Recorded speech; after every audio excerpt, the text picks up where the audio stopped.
Hello everyone. तो पिछले chapter में हमने देखा था कि सू अपने आप से कहती है कि अब से वो अपने गलत कामों को छोड़ देगी और अपने फादर को प्राउड फील कराएगी। और तो और वो इमेजिन करने लगती है कि वो उन सारे हॉट बॉयज को बांधकर पहाड़ की ऊंचाई से नीचे फेंक देगी। ये सब सोचते हुए सू हंसी रही होती है कि तभी उसके मुंह पर कोई कपड़ा डालता है और उसे भरी बारिश में उसके पैलेस से बाहर लाकर पटक देता है। फिर हमें पता चलता है कि वो इंसान येजिंग है। येजिंग कहता है, लेडी सू, हमारे बीच बात करने के लिए बहुत कुछ है। सू उसे देखकर परेशान होते हुए कहती है, येजिंग, तुम यहाँ क्या कर रहे हो? इसके साथ ही सू मन ही मन कहती है, ये जिंग काफी फटे हाल लग रहा है, आखिर बात क्या है? ये जिंग गुस्से से कहता है, थैंक यू लेडी सू, मेरी ये फैमिली को देशद्रोही घोषित कर दिया गया था और हमारी पूरी संपत्ति जब्त कर ली गई। मेरे फादर को मार डाला गया था और मेरी माँ ने खुदकुशी कर ली और मेरे लिटिल ब्रदर को गवर्नमेंट के मनोरंजन के लिए ब्रॉथल में उस तरह का इंसान बनने के लिए मजबूर किया गया था। ये सब सुनने के बाद तो सू पर बिजलियां ही गिर जाती हैं। सू मन ही मन कहती है, अभी मुझे याद आया कि ये जिंग तब बॉर्डर पर तैनात था जब उसके और एनिमी प्रिंस के बीच के उन लेटर्स को खोजा गया था। ऊपर से सू की वजह से कुछ और लोग भी थे जिन्होंने इसके पूरी फैमिली को खत्म करने के लिए आवाजें उठाईं, लेकिन वे एनिमी प्रिंस द्वारा फंसाए गए थे। इन सब में ये फैमिली मासूम है। तभी ये जिंग सू को उठा लेता है और सू चिल्लाते हुए कहती है, तुम मुझे कहाँ ले जा रहे हो? ये जिंग कहता है, इल्लीगल कोयले की खदानों में। ये सुनकर तो सू घबरा जाती है और मन ही मन कहती है, क्या इल्लीगल कोयले की खदानें? वहाँ पर तो गुलामों से दिन भर बिना किसी आराम के बड़ी कड़ी मेहनत कराई जाती है। यहाँ तक कि वहाँ काम करने वाले लोगों की मौत थकावट की वजह से होती है। ओ, ये कितना ज्यादा डरावना है। नहीं, मुझे इससे निकलने का कोई न कोई रास्ता ढूंढना होगा। उसने कहा था कि उसका भाई ब्रॉथल में है। सू कहती है, ये जिंग रुको, मैं तुम्हारे लिटिल ब्रदर को बचा सकती हूँ। ये जिंग ये सुनने के बाद कहता है, तो तुम उसे कैसे बचाने जा रही हो? नेक्स्ट सीन में हम देखते हैं क्लाउड पवेलियन ब्रॉथल को दूसरे पवेलियन के छत पे बैठकर देख रहे होते हैं। ये जिंग कहता है, देखो उस पवेलियन में मेरा लिटिल ब्रदर है। वैसे तुम्हारा प्लान क्या है वो तो बताओ। लेकिन सू को तो कुछ भी सूझ नहीं रहा होता है और सू मन ही मन कहती है, इस पवेलियन में नॉर्मल लोगों के लिए डांस और कॉन्सर्ट हॉल हैं, लेकिन ये गवर्नमेंट के अपने इंटरटेनमेंट का ठिकाना है। यहाँ पर ज्यादातर स्कॉलर्स और ऑफिसर्स ही आते हैं।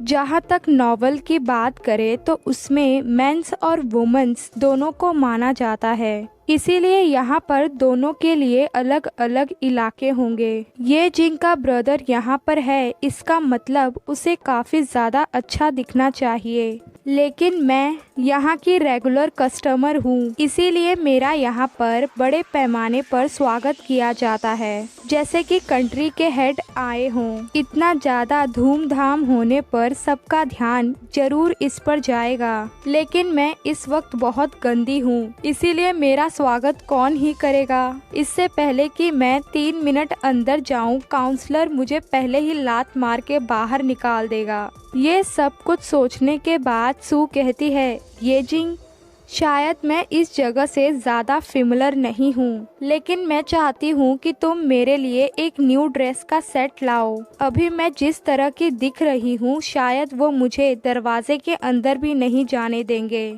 ये जिंग कुछ भी नहीं बोलता। तभी उसका ध्यान पवेलियन से निकल रहे एक लेडी और मैन पर जाता है। वो लेडी उस आदमी से कहती है, तुम बहुत ही शरारती हो, मैं तुम्हारा यहाँ पर इंतजार करूँगी।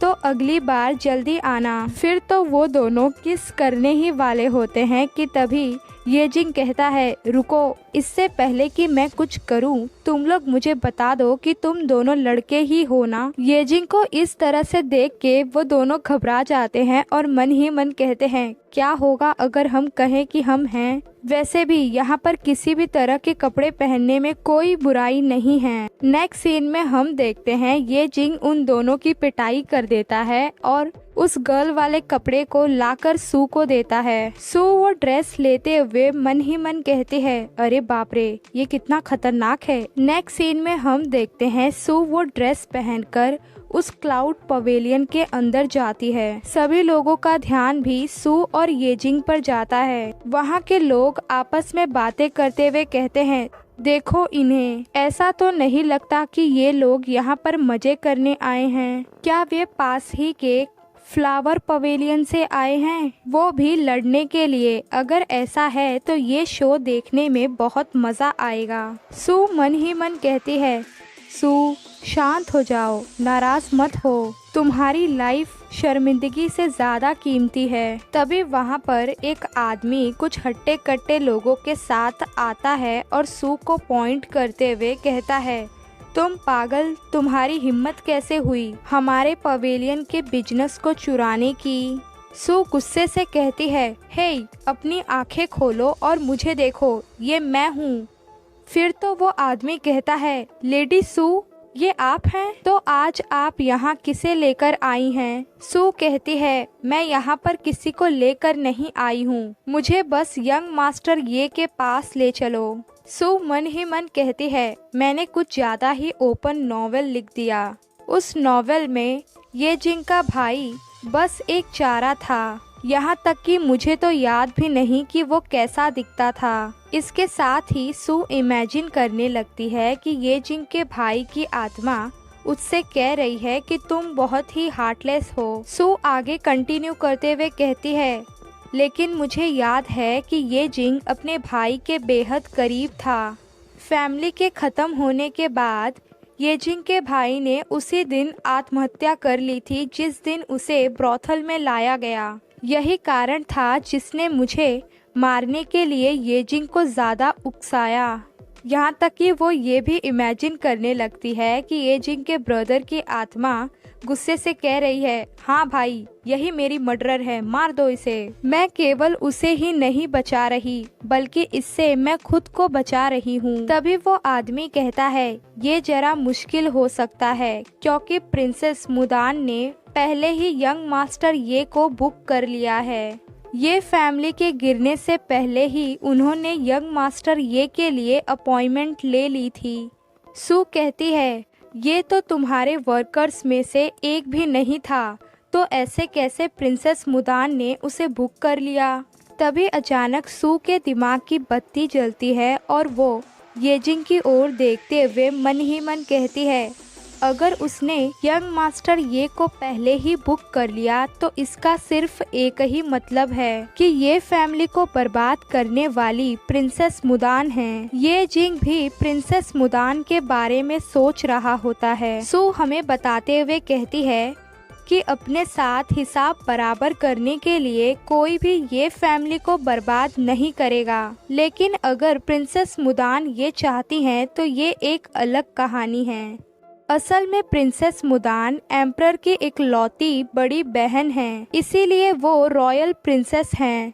उसके हाथ की एक लहर बड़ी बाढ़ ला सकती है। उसके लिए ये फैमिली को बर्बाद करना एक चींटी को कुचलने जैसा है। वो बहुत ही पावरफुल लेडी है, वो बिल्कुल क्लियोपैट्रा जैसी है। सू उस आदमी के कान खींचते हुए कहती है, मुझे परवाह नहीं, मुझे यंग मास्टर ये को अभी देखना है। सू मन ही मन रोते हुए कह रही होती है, क्या हुआ अगर वो क्लियोपैट्रा है तो, लेकिन मुझे मेरी जान ज्यादा प्यारी है। वो आदमी हार मानते हुए एक रूम के पास ले जाता है और कहता है, माय लेडी, वो इस रूम के अंदर हैं। वैसे मैं आपसे माफी चाहता हूँ क्योंकि अभी तक हमने उन्हें कुछ भी सिखाया नहीं है, इसीलिए हो सकता है कि वो आपसे अच्छी तरह से बिहेव ना करे। सू कहती है, कोई बात नहीं कि उसे सिखाया नहीं गया है, मुझे वो भी चलेगा। सू अंदर जाते हुए मन ही मन कहती है, उसका नाम ये लियो है। ये कितना ज़्यादा अजीब है, जैसे कि एक फल बेचने वाला इंसान अपने फलों को देखकर खुश होते हुए उन फलों का नाम रख देता है कि एक का नाम ये जिंग और दूसरे का ये लियो। खैर, मुझे अपने दिमाग को भटकने नहीं देना चाहिए। सू रूम में जाते हुए कहती है, ये लियो, मैं तुम्हें बचाने आई हूँ। फिर हम देखते हैं ये लियो को, जिसके हाथ बंधे हुए होते हैं, और सू उसे देखकर हैरान होते हुए मन में कहती है, मैं मानती हूँ कि भाई एक दूसरे जैसे दिखते हैं, लेकिन ये तो पूरे एक जैसे ही हैं। तो क्या सू येजिंग के भाई को बचाकर नॉवल के प्लॉट्स को बदल लेगी? क्या वो अपनी मौत को टाल पाएगी? ये सब आपको पता चलेगा आगे के चैप्टर्स में। आप लोगों को ये चैप्टर कैसा लगा कमेंट में बताइए। लाइक कीजिए, शेयर कीजिए और प्लीज़ सब्सक्राइब कर लीजिए।